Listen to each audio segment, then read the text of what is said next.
This is Awesome St. John, Jason, the original Red Ranger. You are watching the Morphin Network.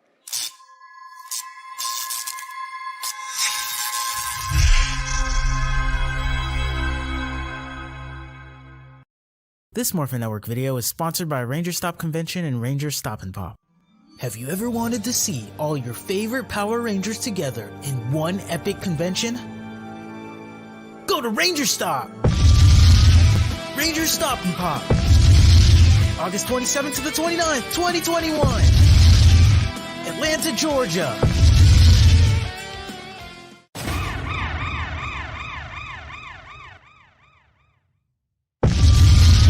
Ranger Stop 8! November 11th to the 14th! Orlando, Florida! Get your tickets now!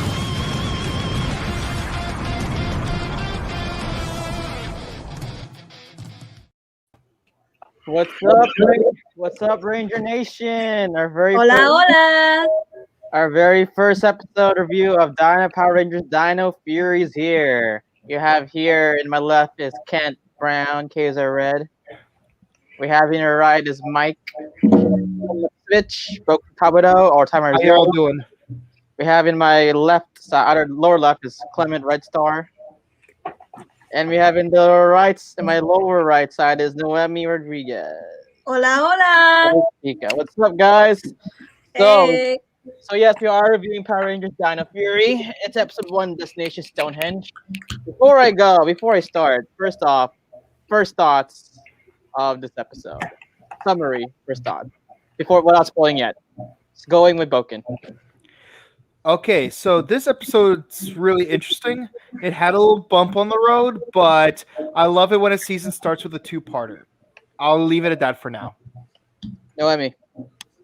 Oh God, there's no way for me to say this, but like it was really epic. I love the way how the show stood out, and it's more archaeological and a combination of sci-fi, which was really amazing, and especially the characters, which I adore. Amelia.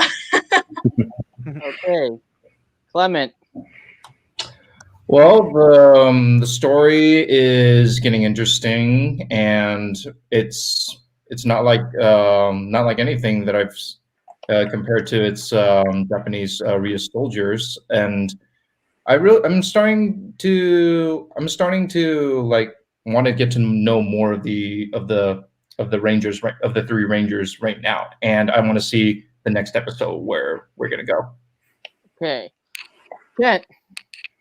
It surprised me. I'm like, there were some things in it that I wasn't expecting, and like it's a little deeper than I think we were all imagining, and like just amazing, like originality, great action. It's being something that another season should have been, but I'll leave it at that. Anyways, well, my thought is I like it. It's really good. Really, it's actually kind of slow, but in a good way, and I will explain why. Now, of course, here we'll do an episode summary, a quick episode summary, and I'll make sure. So, doing the episode summary will be Boken and Kent here. They'll be doing it. So, Boken, start off the episode. What happened? Okay, so the episode starts off with Amelia showing up at her work at Buzz Blast, which I'm not particularly fond of the name, I'm going to be honest. Anyways, but yeah, so it is a social media journalism company, and of course there's people doing all sorts of articles, and videos. And I noticed that in one particular video, there was one of Amelia testing these glow-in-the-dark lipsticks, which is really weird for me because, like lipstick glowing in the dark. I was like worried that, I'm surprised they didn't go at an angle where they're making her do menial articles like top 10 reasons why cats are cute or whatever, instead of doing like hard-hitting journalism. Like she's like relegated to being that one guy from Supergirl instead of being Caitlin from VR Troopers. Yes, I'm going to keep referencing that show.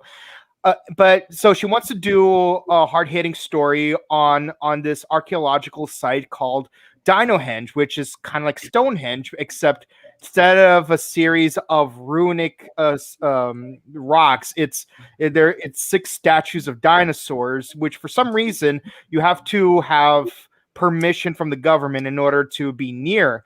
But at first, her editor was apprehensive about letting her go. But then last minute, she's like, okay, you know what? Okay, I'll let you do a story, but it has to be factual. No talking about ghosts and cryptids unless you have evidence of it. And me, given our day and age, I actually appreciate that. We need factual evidence, especially given that I'm a scientist, and I think Dagger Boy could actually appreciate that a little bit going later into the episode. And of course, she goes to Dinohenge, and she thinks with this giant blaster with what looks like an infrared scanner, and she sees a blurry figure moving around, and so she blasts a net at it, and of course it's revealed to be our Blue Ranger Ollie wearing a poncho and on a bike, and he's like, wait, you thought I was a ghost? Yeah, well, yes, I thought you were a ghost. Oh, dang it, I'm lost. And so she's like, well, if you're going to Dinohenge, that's where I'm going. So then they go off to Dinohenge to meet Ollie's mom, Dr. Akana. Is it Akana or Akano? Who is an archaeologist, and he's helping her out. And yes, we see all 6 dinosaurs with well, not dinosaurs, but the basis of the 6 Zords from the show. And here's where I have an issue I had with Ninja Steel, where they show all 6 and not just the base 5, because I like a bit of mystery when we have our 6th Ranger. Just saying. Ken, you want to tag in? Sure. Okay. So when Amelia, by the way, just want to mention, when Amelia is carrying around this, ghost detector, does anyone can't help but get the feeling that it was invented by these two? Oh my god! So That's a rap reference there. Thanks. I got plenty of those. I came prepared for this one. Alta, what's the Blue Ranger's name again? Sorry. Ollie. Sorry, I get confused with Alto, which is, I think, his Sentai counterpart. So his mom, she does a drone scan, and suddenly, and sees detects some sort of chamber underneath the Dinohenge, and then suddenly this park ranger who Amelia refers to as Buzzkill shows up, and for a moment I actually thought his name was Buzzkill, because we get character names that are very on the nose. In Dino Charge there was that Rusty guy, in Beast Morphers there was Sudsy, but it turns out that's not his real name, so I was like, phew, thank goodness. Anyway, so they're told that they cannot be there without special permission, and so Ollie's mom is, dragged off to, file a report. And so they're left behind to, round up the equipment. And also they're bickering with each other, which is both kind of funny and cheesy at the same time, being like, I need factual evidence. And that, Ollie says, and Amelia's like, don't you believe in the supernatural? And then it's kind of interesting, actually, that Ollie does say he needs factual evidence, given that he seems to be aware of a certain group that we will get to in a minute. Suddenly, something comes from out of the sky, and it's this thing, Void Knight, and he uses a special radar detector and causes a huge explosion right next to the monuments. And Amelia and Ollie follow him, and they find this mysterious underground, the underground chamber they detected. This actually kind of felt reminiscent of going into Ninja Ops back in Ninja Storm. Mm-hmm. But anyway, right quick, we see this Red Ranger, and we see this dinosaur thing, which is a female, and she's trying to wake him up, and because Void Knight is attacking. And by the way, just the way this guy is positioned in this scene, I also couldn't help but think of this moment from Zyuranger. Anyway, for me, it reminds me of when they first revealed Kamen Rider Wrath in Kamen Rider Dragon Knight, where he's in stasis in full suit, and you have that chamber just rotate and make the reveal. Anyway, so does it? I keep going, or do who else tags in now? You can choose. Okay. Let's see. No, Amy, you go. Okay, so leading up to when they found the chamber, I mean, Zako is like in eternal sleeps. But once, apparently, I forgot her name, but like once Zola? Zolan, thank you. I forgot her When name. Zolan finally awakens Zako, that is when the epic fights. But before that, that is when Ollie and Amelia, becomes the pink and blue ranger, and the duo fighting, that was really epic because not only Ollie and Amelia suddenly are becoming rangers, but they finally get to meet Zako and tell a little bit about his story, which was really amazing. And not to mention, like the Morphin grid was mentioned.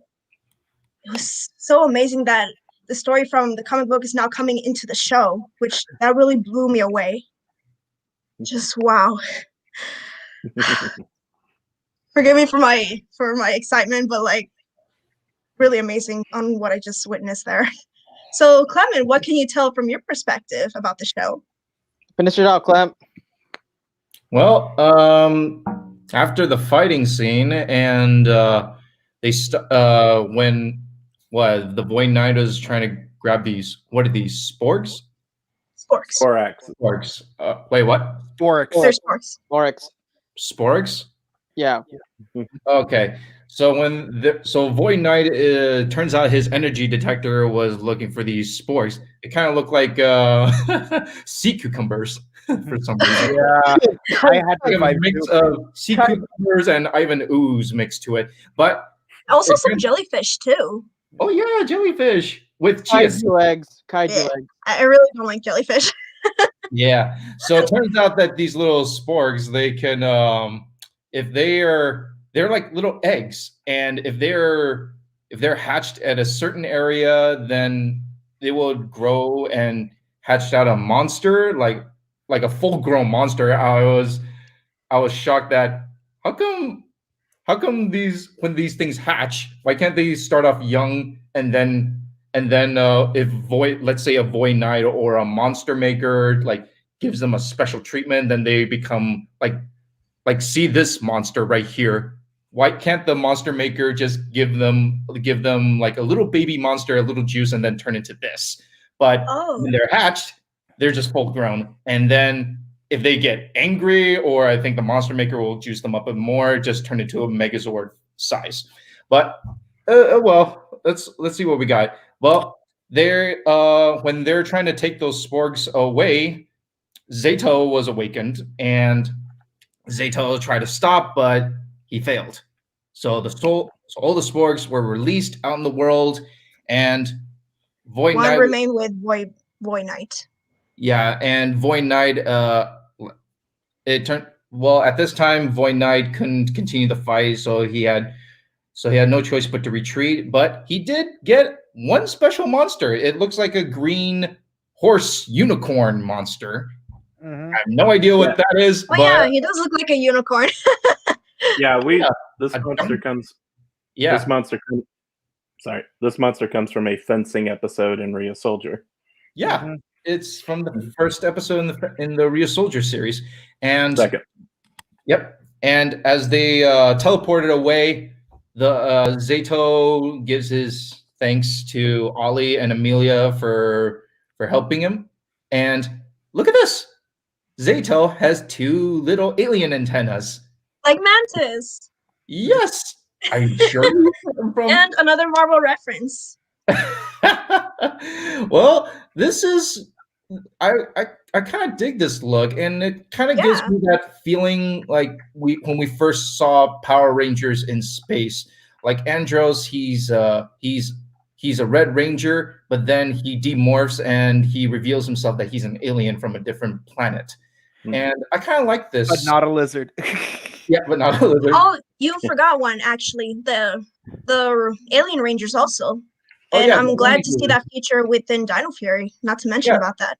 Yeah, the Alien Rangers as well. But as Zato thanks them for their assistance for helping him try to fight off Void Knight, he just gave us an interesting backstory. Zato, he's one of the knights or the leaders of these knights from what planet? Rafcon. Ravcon.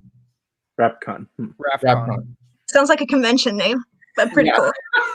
Wonder if Vanilla Ice Hey, goes there. at least it's not as on the nose as Sentai 6. Exactly. All right. Exactly.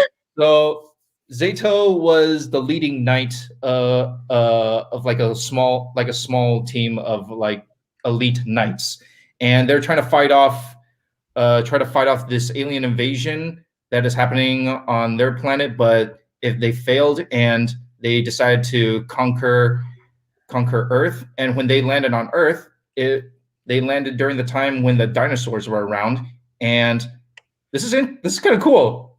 Zato was riding on a T-Rex. I don't know how Alien could tame a giant titan like a T-Rex, but Possibly with the mind power, because he definitely can read Right, minds. because he can read minds. Yeah. Dino Rider. yeah, he can read minds. But if I were to go back in time and try to tame a T-Rex, I'll be like, I'm running. But Zato, he is so brave, and he rode the T-Rex like his noble steed. But as they continue their fight, it turns out the monsters are still too powerful for them to hold on, and so these mysterious, like 6 master. What are these? Master Morphin Masters. Orphan Masters. Morphin morphing Masters. masters. So these morphing masters, they just showed up through a portal dimension, like a dimensional portal, and they said, "You guys are the chosen ones to be the new Power Rangers. So we will Bestow upon you the power of the mighty dinosaurs. of the power of the dinosaurs that we are." Oh my god, they sound getting like in true touch with. goddess. Yep. So these morphing masters, they use their scepters and gathered the energy from the dinosaurs and transfer them onto the knights. And then this is where we are. Right quick before we continue. So we see like all these dinosaurs in the prehistoric times. They're the ones that get turned into Dinohenge. And you gotta love how a Mosasaurus was Yeah, able I was to gonna walk on say its yeah. legs. that. I was gonna say, like, we see the 6th Ranger, so how did the Mosasaur get there? Oh, and the Mhm. saber-tooth tiger, of course.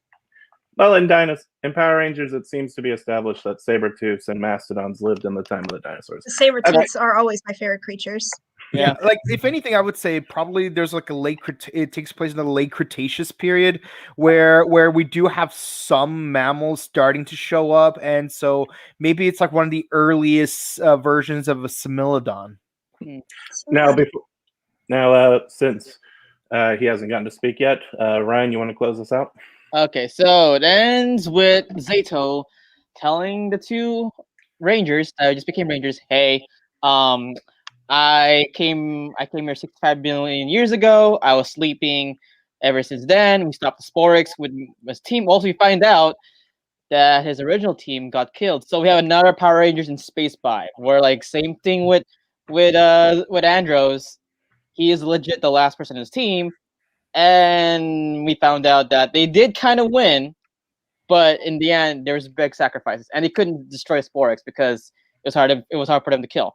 So instead, he put them away. But with It's also, Huh? oh, sorry. It's also very reminiscent of Wild Force and Mystic Force too. I was gonna say that too, because the other Rangers that had the crystals. So before the rest of the cast, Yeah. like same reference.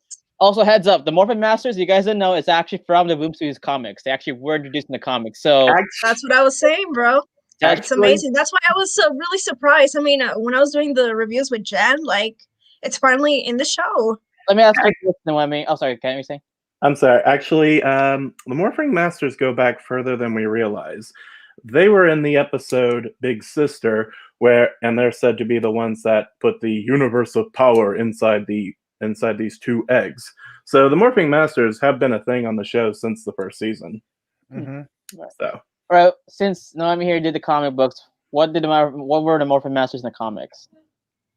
Oh god, it's been a while, but They were, Well, they got capes. yeah, You know the Morphin Masters in that shot kind of remind me of a cross between Mystic White Mystic Force White Ranger with a team from Kira Majors, you know, because you got a female green and pink ranger.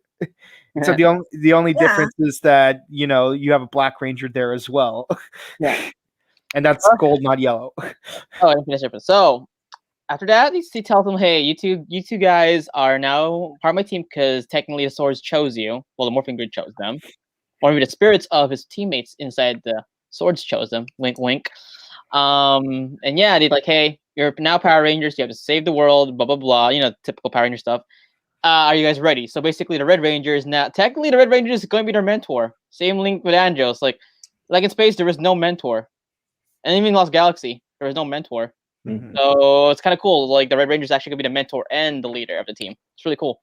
Mhm. What else? Oh yeah, and then we see the Sporex go around like show them like Lilo. You know, this kind of reminds me of something. Remember a show called Lilo and Stitch?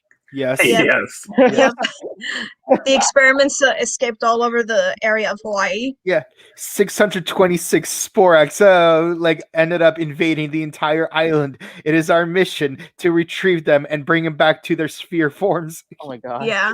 No, technically Little good, it's 44 Sporex. It's 22 episodes each.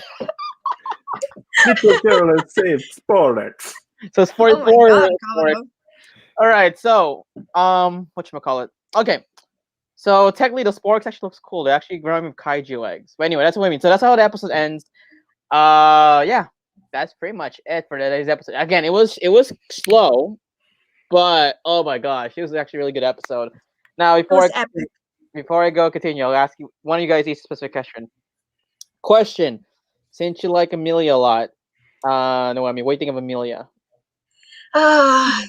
She is full of surprises. Amelia, I kind of feel like she represents me because even though like I'm studying journalism, like she's more investigative and like she works for this journalism company. Like I'm more the investigative type, and like I just want to go out there and discover new things and like just spread the news all over the world, and that's what I see within her.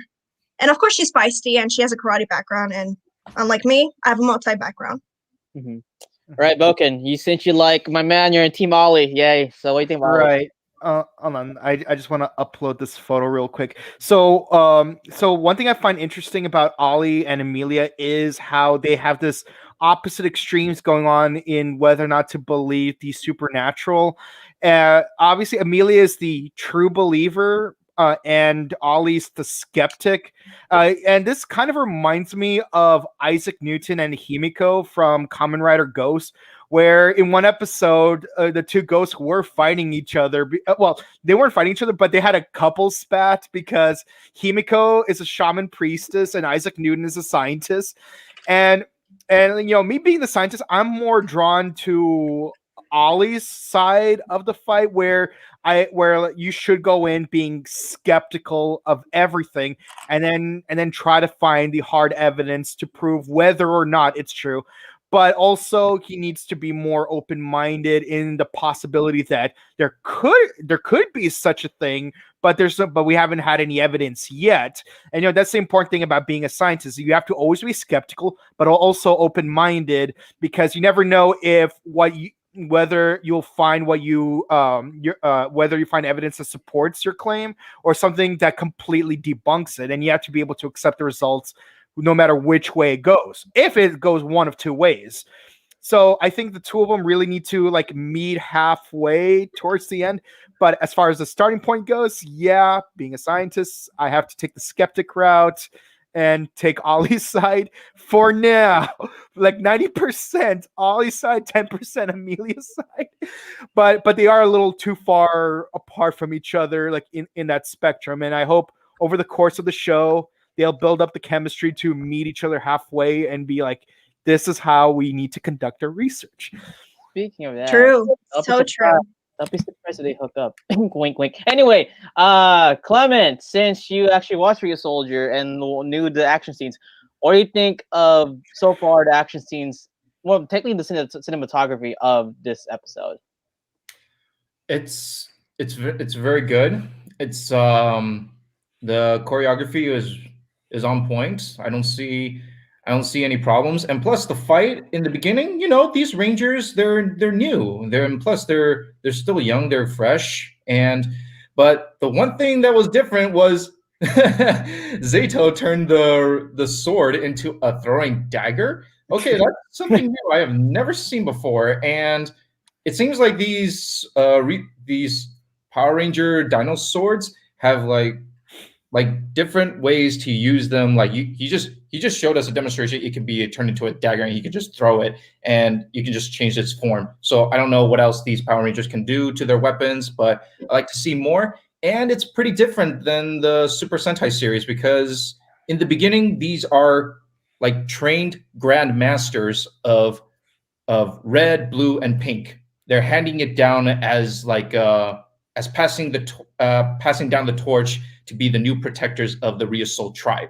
But in this series, Dino Fury, well, Zato was there in the beginning, and there were no grandmasters. He has an alien, and these morphing masters just gave these knights the power, and they Zato became the last survivor, and these two new fresh new fresh cast of the Power Rangers are now the new blue and pink. No masters handing it down, so they have to start training from square one, and they have to build their way up into being like the master level like Zato is. So, but I'm excited for this series because at the end of the episode, Zato says, "Let's begin our training." Okay, finally, some training. I will love to see some training because I want to go to the story where the Power Rangers would have to manage their life schedule and training schedule as a Power Ranger. Because hey, when because Amelia, she's working at a social media business, and Ollie, he is studying to be like a future archaeologist. So they both have like other priorities to focus on. And with being a Power Ranger, you have to manage both. And this will be a good series to teach us how we as kids, teenagers, and college adults or young adults and fans that we need to have like good ways to manage our lives if we have two priorities and that's set. Okay. So I like it. Very good. Kent, a question for you. Mhm. This episode has a lot of lore. If you noticed it, more Yes. everything. So explain what you saw in this episode, Power Ranger lore wise or Easter eggs, because I need to see some. So we learn about the morphing grid, and the morphing masters are brought in. Like I said, they were Zordon's descendants who and like they were only mentioned briefly in the TV show, but then they got big roles in the comics, and so they're brought in here, and also like let's see, and it just and like there's also like for example another thing that this team has that shares something with the previous one, communicators, which that's cool. Like they have a hidden secret base, which is pretty reminiscent of a lot of them we've seen before. So yeah, and just looks like this will be an interesting series. Also, right quick, I want to kind of follow up on something Clement was saying. So in Rhea Soldier, all of them were trained and fully ready to take on their responsibilities. And this one YouTuber I once saw, he had a very interesting philosophy. He said that characters they know that they're predestined to do something, that it makes them hard to develop their personalities and any characteristics because they've already been through their trials and tribulations, and so now it's they know what the job at hand and they do it. So I think Zeta we can definitely explore a lot with him. He's fish out of water. He's from a different time, and now he has two new people who are not trained, who are not experienced, but that it can definitely work for some interesting team building and character growth. All right. So true. So we'll go to the comments. Oh, Okay, go ahead, Boken. I'll let you go. Actually, I wanted to point out that you actually made an interesting point, as did that YouTuber. But I would say I would have to disagree with that YouTuber to a slight extent if the training meets a certain condition that I particularly like. If they have to start the story when their training is not complete, then you still have then they're trained, but they're not, but they still have room to grow. Right, but Like Ninja Storm. right, the Ryu soldiers though, Yeah. they were But fully trained. but you're right. The Ryu soldiers, they were fully trained. They were already going through that ceremony. But that's why I like the fully trained meme only under the condition that they're not actually fully trained. Their training has been interrupted for one reason or another, i.e., Lothor or Daishi. uh, but that's a nice way. But this is also a nice way to compromise where only one person's fully trained and the rest are complete newbies. I think it's a nice throwback to Dino Thunder, where Tommy was fully trained and he has to train these newcomers who are his students. Okay, so before we go to comments, my thoughts. Oh, before I continue, rating. A scale of 1 to 10. Boken, scale 1 to 10. I give the episode an 8 so far. I think there was a few camera issues earlier on, but not earlier on in the second act. But other than that, writing wise, I think it was pretty good pacing. Naomi. I will give it a 9 out of 10. 9 out of 10. 9 out of 10. Okay. Clement. I give it a 9 out of 10. Hey, right on, Clement. Kent. This is hard. I guess I'll give it a 9 out of 10. It started out like typical Nickelodeon era writing, like with the Busby place and all that. But then it got really interesting really fast, and it definitely shook up the mold that we've been in for the last 10 years. So Yeah. I want to see some training. I did not see that many Ninja Steel. I need more training. So I'll say this. I actually already watched this before you guys. I won't say who. Well, of course, But originally I gave it a 9 when I first watched it. Thank you. But after I watched it 3 times, I see some stuff. I gave it a low 10, a very low 10. You know why? Porque? Why? Why? You notice the dialogue when Amelia says, karate. I did 3 years of karate, and Ollie. Oh, I did 3 years of also that and fencing. See what I mean? That's a very big difference. Detail in the writing. See what I mean? Good eye on that. Really good eye on that. Also, you were also the acting is not cringy. It's legit. That's how I see people act. Yeah, I can see there's still some Nickelodeon stuff in there, but even though, you notice, look at the cinematography, the camera movement in the first half. It's legit, really good. And also, it's relatable because BuzzFeed or Buzz Blast is legit. That's what they do. Hey guys, It's like BuzzFeed. Here's the makeup thing. I see that stuff all the time in BuzzFeed. Mm-hmm. And the ghost thing she does is legit. What you guys watch Supernatural from Unsolved Mysteries in BuzzFeed? Yeah. It's like that. Also. That's basically it's relatable. It's legit. It's legit. The episode's relating from our real world. I know. And another thing, forgive me for interrupting. Did you guys also notice 2 more references in this show? And Ryan, I think you already know, so try to tell me what it is. And if you guys don't know what the second one is, I'll be happy to explain it. Legend of Zelda. Uh-huh. And guess the second one. I don't know. What's the second one? Okay. So when you show the image of the communicators, it reminds me of the watches that Spy Kids had. Oh, exactly, like the holographic watches.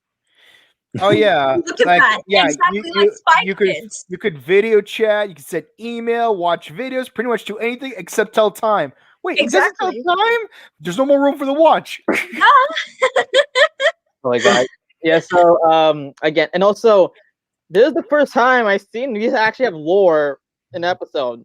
Holy shoot! The Morphin Masters.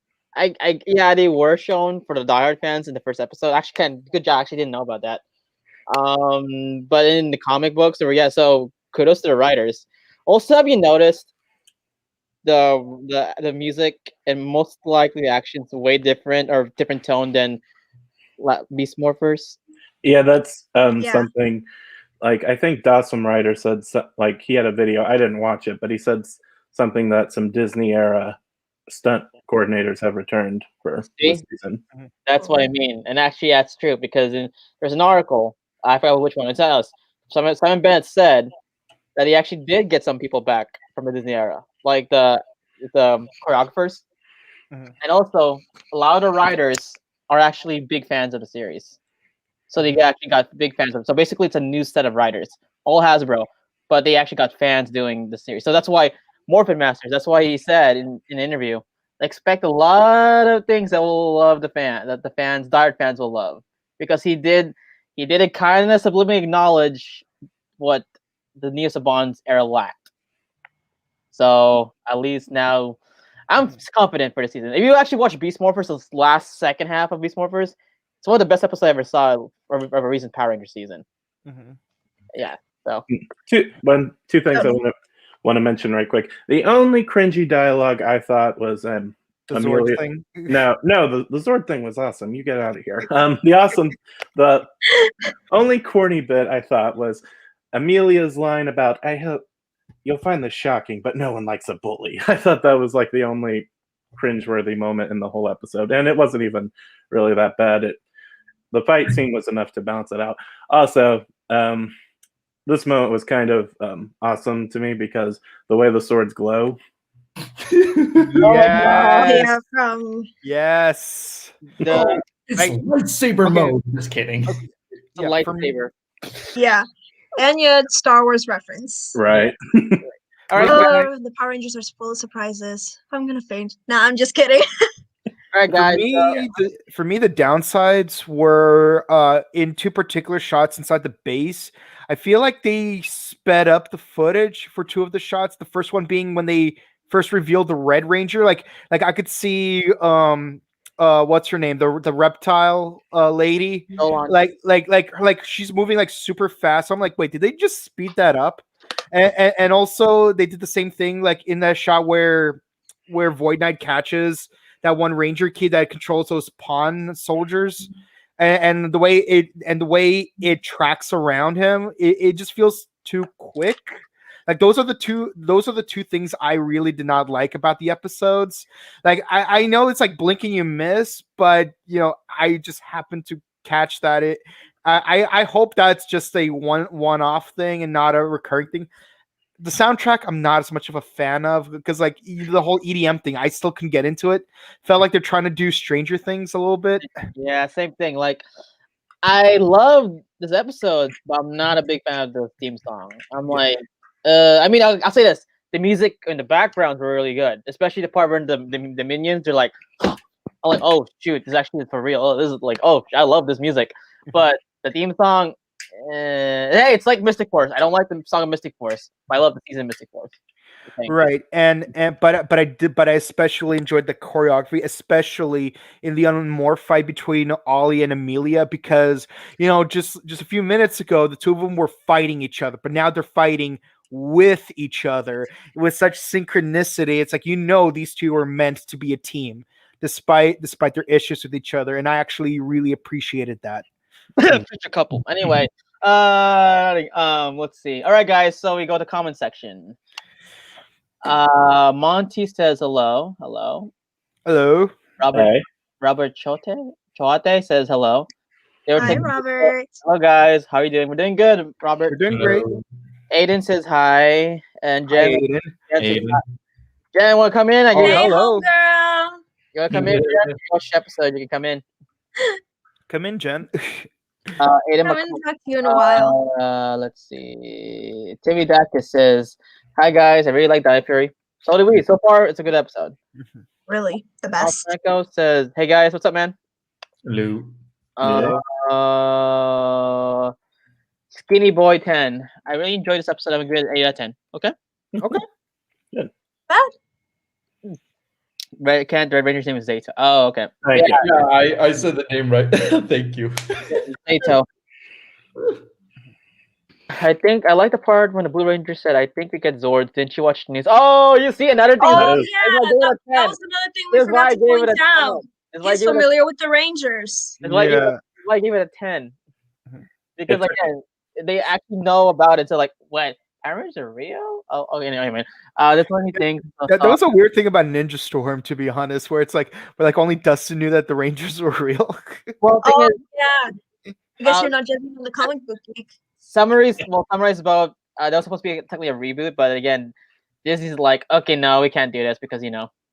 Anyway, that makes me think he saw the news about Power Beast Morphin's previous Ranger team. Okay.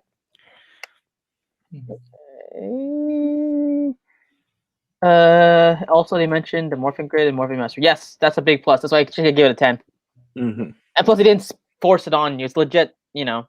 Oh, and also another clever detail notice, the dinosaur partner of theirs, like they say she's a cyborg and she's apparently been in the chamber for at least 65 million years, and her being a cyborg explains why she hadn't had to eat or anything. So Yeah. that's clever too. Good. That's why good writing. Like again, Simon Bennett actually had writers. I mean, we actually watched a lot again. For people who haven't watched Beast Morphers, the last 10 episodes of Beast Morphers of season 2 was really good, and Simon Bennett actually wrote those episodes. Also, the episodes. Yes, the whole episode is actually original footage. The only Sentai part was the Megazord shot in the background. Mhm. That's it. All of this all Sentai footage. Again, this is why Kent is right. A lot of Disney choreographers are back for Power Rangers. Yeah. This also felt like a collaboration of all the previous season premieres, like going back from Dino Charge to Ninja Steel to Beast Morphers. Yeah, like for me, the Ninja Totally. Steel part definitely was there because of the whole you see all 6 swords, just like how you saw all 6 ninja stars. Me personally, I'm not a fan of showing all 6 of them right away because I like having the 6 Rangers Okay. but it is what it is. At least they introduced the squad, and they have the pacing of like only showing part of the team for now, so we have time to develop them. So it's just like Ninja Storm. Just like Ninja Storm, yes, or So or starting out with the Rangers and then the rest of the gang. yeah, and Jungle Fury. Oh yeah. Mhm. Okay. I laughed a bit when I saw that Masaru is out of water. I mean, that's a Megazord. If you watch RPM, there's a flying whale. Well, it was a regular Mosasaurus before it and became a a statue. and a mammoth train turning into a dragon. Yeah, so I mean, it's Power Rangers. So Would you rather I turn it back into a war machine? Didn't think so.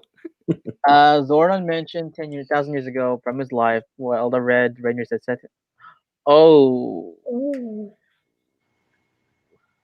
Well, again, interesting." this was a thing. So this, and to go continuity wise, is this technically the first Ranger? Well, it is the first Ranger team in Earth. Well, our Earth On 1. Earth. Oh, that's interesting. Yeah, Oh. I can justify no mention of Keeper because of the fact that he's from Earth 3. Yeah, he's Earth 3 keeper. So. Oh, by the way, guys, Dino Charge is actually Earth 3, so there were no Rangers previous to that. Just to let you guys know. Mhm. RPM, there might have been Rangers because he actually looked in RPM when he visited that. Yeah, we see the Overdrive helmet. Overdrive helmet. So and the Jungle Karma pizza. that's why I told you that Andrew Lang's Vengeance is the most number 1 villain of all time because he actually killed a lot of Rangers. That's actually true. And Ken was there too. He was with me. Let's see. Morphin Masters were in season 1 episode. Episode what, Kevin? It was the Big Sisters episode. Morphin Knights look like Mystic Knights of Tyrannog. Oh my god. Oh my god, I want to rewatch the show so badly. Mystic Knights. Mystic Knights. My They favorite look pretty cool. My favorite No part, doubt about it. favorite part is the backstory. Yes, let's talk Mhm. about that more. I'm actually okay for an episode. They actually explain a whole backstory very nicely done in a short amount of time. They're from another planet. It's funny. Like in Megaforce, it legit took 2 episodes to legit show Orion's backstory. Well, this one did perfectly for whole team. You guys notice that? Straightforward. It Really was straightforward. Zelto also feels like the most alien-like humanoid creature we've gotten in a while. He even feels more alien-like than Andros. Yeah, Yeah, he's like the Araco from you can say that. Mm-hmm. Well, I would say I was apprehensive at first about the whole him being a knight hanging out with dinosaurs thing because at least with Sir Ivan, you know, like he wasn't with the dinosaurs. He just happens to find an energem, and that's how he gains dinosaur powers. But in but here it's like okay, he's from another planet who happens to already have knights, just like in insert episode Star Trek here. But I will say this: I wish the antennae were more like outwardly imposed. You know, like a grasshopper. Mhm. I just Or think you it would can look just say cool. mantis feature. Yes. Okay. Down statues remind me of the ones from Walt Disney World, the Graveyard, and Totem from Jumanji. Yeah. Ooh. Yeah, I was thinking that. Oh, Hmm. and no pre-credit scene for a first time since RPM. Oh shoot, you're right. Because remember in the beginning, like in the Nia Saban episodes, like previously, well, like there's like what's the term? Long ago, ancient Yeah. beings called the Nilox ruled over Japan. But they didn't do that in Beast Morphers as much, though. As Actually, they didn't much. do that at all Did in they do Beast Morphers. that? They Ever. only that was only really a thing for The first half. the truly Nickelodeon Neo Yeah. Saban seasons. Oh yeah. Oh yeah. Let's see. Uh, Albert Tolbert says yes. Wing Wolf 89 says, well, Void reminds me of the Wing Knight. Oh, I forgot to mention this during the review. Void Knight's voice kind of sounds a lot like this Shredder. dude's. None of you will Sure. leave here alive. And I'm the 2004 version, which has been canonically established to be the most evil of them all. Let's hope that Void Knight proves to be just as evil. Yes. Marcelina Vasquez. Want me to guess who Void Knight is? I have a theory that it might come true. Well, actually, before I continue, who do you think Void Knight is? Broken. I hope they keep a little bit of the Sentai material where Void Knight was originally one of Zaito's allies, and like he did a full heel turn, just like Merrick did with the mask. I don't know. I don't know Oh, if they're gonna. yeah. I don't know if it's gonna be mind control like Merrick and the actual Guy Sword, or if he voluntarily did it like Caliber from Kamen Rider Saber, Watch Rider Time podcast, just like but I hope that's the route that they kept it with. I mean, it doesn't have to be verbatim like the examples I listed above, but I really hope he was a former ally turned evil. Yeah, it's the most interesting route. Oh, I mean, who do you think Well, Gold Ranger not is? to mention. Void Knight is. Come again? Who do you think Void Knight is? I was gonna say, in addition to what Kabuto said, like Zayato managed to figure out the suit he was wearing. So obviously, like he said, it's probably one of his allies. Because if Zato would have said like, "Where did you get that suit?" Obviously, he's familiar with the suit. So obviously, it's an ally. Mm-hmm. So that's a clue that he gave us. I have a theory, but I need to wait for these two. Clement, what do you think? I maybe long lost brother. Long lost brother, possibly. We don't know, and maybe he was too young to be to be in the knighthood, but or maybe the councils maybe say that he was too aggressive. That's why his Zato's brother was like rejected from the elite knight team, and instead it's Zato and his team. But he was so jealous that he was so full of anger from the rejection that Void Knight, the armor, found him and then just consumed him with the hate, and then Void Knight. Why not? Can't. Whoever he ends up being, I hope it's not because of a simple misunderstanding. Oh god. Dragon Reaper. But I kind of predict. Kamen Rider Onyx. I think the same thing. It could be either long lost relative, long lost friend, someone who believed to have died. Maybe they could even go. They can actually do like Imperius' story from Mystic Force and actually make it interesting. Have it be a former friend who. Oh, or a better example, A Squad. Have it be like someone who was originally a full good guy, and then they willingly turned bad. I have a So here's my thoughts. It's my I don't know if it'll likely happen, but I have a feeling Void Knight is the Gold Ranger. I have a feeling Ooh. that Void Knight was the original Gold Ranger that turned evil. Mm, I have, Yeah. I have a that feeling. would be interesting. The thing is, you guys notice this. Void Knight, as much as he is threatening, I don't see him as a big baddie. I think there is another guy pulling the strings. Because the thing is, Void Knight is like, because keep in mind, in Power Rangers, usually the big baddie does not go to a base and he sends people to get his stuff, right? Mhm. Because I think it's like Korag. We thought Korag was the main villain when we first watched Mystic Force, but technically it was actually the Master, right? Mhm. So I have a feeling that this guy is actually the Gold Ranger. Well, the original Gold Ranger. That's what I'm thinking. I think he's part of the original team. That's what I'm thinking. And you never know. Maybe end of the season, you'll see a Gold Ranger. I don't know. I might be wrong, but there's a high chance that might be him. But it might be someone in this other team. So again, what Data said. See, this is why I actually gave it a 10 out of 10. I forgot to say about that. Then look at the dialogue. Wait, where do you get the suit? See what I mean? Mhm. That's what I'm saying. So obviously it has to be someone he knows, and possibly the Gold Ranger or a friend of his. And look again. Foreshadowing. See? Like in Beast Morphers, they foreshadowed. That's what Leo loved about Beast Morphers, the foreshadowing. Mhm. Oh, if you're wondering where Leo is tonight, he had a seizure from how awesome this episode is, and we wish him a speedy recovery.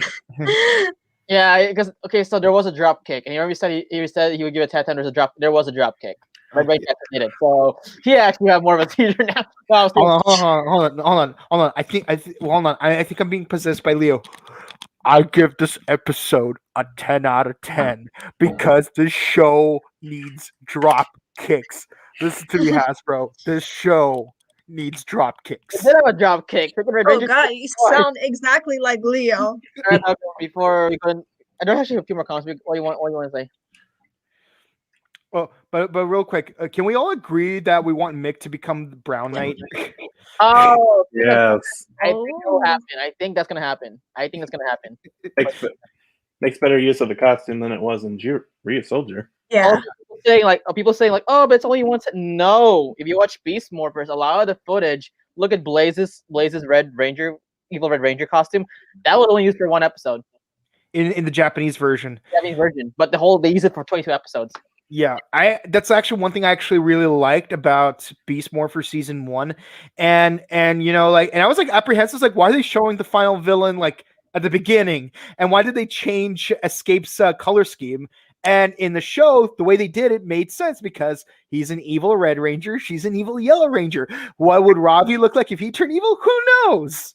Yeah. Okay. Let's continue, guys. Sorry, we didn't forget you guys. Don't worry. There was an interview with Sam Bennett on comic book. Yeah, I saw. That's what I'm talking about. He mentioned a lot of different stuff. Yes, that's what I'm pointing out too. So you guys didn't watch comic book that comes Simon Bennett's interview. Also, as at Illuminati, Joe actually also interviewed Simon Bennett. Yeah, he go to Screen Rant. Screen Rant. Sorry. Yeah. I love that Sporex are scattered throughout the whole city and will hatch different times. It reminds me of the beginning of season 2 of TMNT. Oh yeah, Yeah, I forgot about that. Yeah, I did. I never watched the 2012 version, but I thought they were gonna do something similar to Rhea Soldier, where the sporks would take over people's bodies, but we don't know who are the people being possessed by the sporks, and that's why we have to go out of our way to actually look for them. This also works. I'm not complaining. I mean, there's more to come, bro. A lot of good stuff. So just be patient. The episode was amazing. Why did Granger have a skirt? Why can't she have a skirt? Yeah.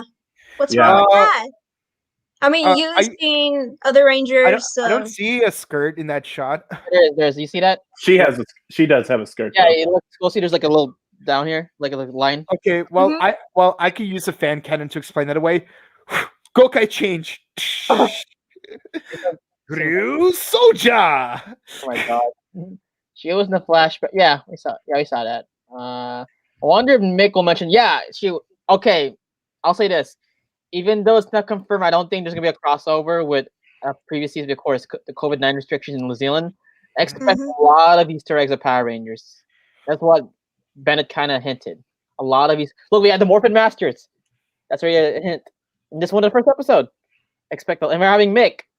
Expect a lot of Easter eggs of the previous seasons. Oh, I just thought something they could have done about the green skirt thing. Like, given the fact that the Green Ranger is supposed to be an athlete in present day, like, what if like her suit in American footage originally starts off with a skirt, and she's like, okay, this is uncomfortable, so she tears off the skirt part of her suit, and then she'll have the male outfit from the Japanese stock footage for the rest I'll give of the that 10 out of 10. That sounds really good. That actually would definitely make sense. I'll give it a 10 out of 10 if that happens. Actually, that would be good writing too. Yes, She'd be like, exactly. "Screw that, I don't need this thing." That would justify Tomboy, the male yeah. outfit despite the Ranger being female. Yeah. I love that. And she is an athlete, so she needs the flexibility as much as possible. Yes. That's pretty much it. Oh, Noah Cummings, 10 out of 10. So you think that's me. I give it a low 10 because, again, the second half kind of the camera work. That's why I give it a low 10, but I still give it a 10. So overall, the rating for this episode is like a 9.5. Great, guys. All right, so this is pretty much it. Thank you guys so much for being part of the special podcast. Don't worry, Fox will be here next week. Hopefully, this guy, and this guy will get their sweater soon. Mm-hmm. But yeah, guys, thank you so much. Before we go, where can I find you, Boken? You could find me on Instagram at chrono_justice_cosplay, and you could find me on Twitch at twitch.tv/BokenKawato, where I'll be finishing off Miles Morales tonight. Kent. You can find me on Instagram, Brown_K, as well as QR Ranger Book. And by the way, I can't wait to make a page about these guys. So Another fan theory video of those two? No, I can't wait. No, I can't wait to make a page about them and put it in the Ranger Book. Oh, okay. I was like fan theory. I was like, that'd be cool. Okay, we'll see. You guys can find me on Instagram, cleao1031. I'm always there. No, I mean. You wonderful people can find me on my Instagram, Bright as Spider-Man, and my YouTube channel, Cosplay Chica 101. All right, you can find me on Instagram. That's the boy 247. Please follow us on Facebook, YouTube, Instagram, and Twitter at Morphin Network. We're nearly to 1,200 followers on YouTube. Please subscribe if you haven't. And announcement: next Thursday, we're gonna be interviewing the Gold Beast Morphin Ranger himself, Abraham Rodriguez, who played Nate Silva. Next Thursday at 4 p.m., 7 p.m. Eastern Standard Time. And of course, to accommodate that, a Rider Time podcast will be moved to Monday this week. So just for this week, Monday, 5 p.m., a Rider Time podcast. We're going to be doing Kamen Rider Saber episode 23. It's great to be human. Okay. And also give shout outs to Carson Corner for his amazing sweater. Thank you so much. I love the sweater. You guys haven't watched them. You actually make a lot of Power Ranger merch. No, we're not sponsored by them, but I want to give a shout out because they actually are really cool people. And I show the back. All right, for the back. Turn around. Yeah, turn around. Show that hoodie, bro. Right. Okay, I'll just take it off. I'll just show you what it looks. Oh, fine. No, turn around. Turn around. Every time I want to see that TV shit. Team Blue. You are a chinchilla god. Now let's see your chinchilla face. Oh, I should have activated my air horn. Damn. What? Is what we do in the Scrub Club. Oh my gosh. Okay. Anyway, let's see. Okay. Oh, he said yes. I didn't Talbert said yes. Yeah. Carson's Corner. It's carsoncorner.com. Mike from Carson's Corner. If you're watching this, again, ciao. Thank you so much. Don't worry. We did order from you guys. This guy also he ordered. So, hopefully these two get. Hopefully these two get one too. So hopefully, all right, guys. This is Morphin Network, and we're signing out. Bye, guys. Booyah. Bye. Booyah. Damn it, where's the? Oh, here it is.